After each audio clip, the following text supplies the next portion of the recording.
Kung wala kayong sariling sasakyan na papuntang Philippine Arena, no problem yan. May libre namang point-to-point bus service para di hassle ang inyong pagbiyahe. Para bigyan ng mukha ang balita, Mobile Journal Francis Orso. Mga Paps, smooth na biyahe at convenient. Yan ang naging experience ng mga Paps natin kanina na nag-avail ng libreng point-to-point bus service papuntang Philippine Arena para manood ng opening ng FIBA Basketball World Cup 2023. Kaya atin din itong sinubukan. Isa ang Mega Mall sa 12 point-to-point terminals patungong Philippine Arena sa Bukawi, Bulacan.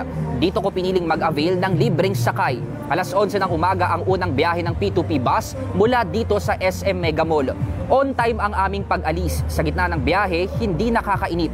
Bukod kasi sa mabilis ang travel time, malamig at maluwag pa sa inuupuan. Wala pang isang oras o 11:50 AM, nasa Philippine Arena na kami. Dito naabutan ko ang barkada ni Kenneth na sumakay rin ng P2P bus galing naman sa Trinoma.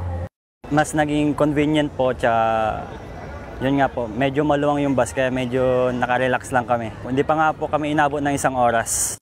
Madali lang mag-avail ng libreng sakay. Bumisita lang sa link na ito para makapag-register at makapag-secure ng upuan sa bus. Matapos mag-register, pumunta na lang sa piniling bus terminal at ipakita lang ang event ticket na in-avail. Pagkabigay ay tatatakan ng bus coordinator ang kamay. Sa mga gustong mag-avail nito, narito ang ilan sa mga terminals ng P2P buses. May mga dapat lang din tandaan bago tumuloy sa pinakamalaking sports event ngayong taon. May mga ilang ipinagbabawal sa pagpasok sa arena para masigurong safe at secured ang lahat. Kabilang narito ang water jugs, malalaking bag, payong, mga patalim, laptop at tablet. Para naman masigurong ligtas na makakauwi, ihahatid ka rin ng P2P bus kung saan ka sinundo. Mobile journalist Francis Orso po, hatid ang mukha ng balita. Gusto mo bang lagi kang updated sa mga balita? Aba, ay simple lang.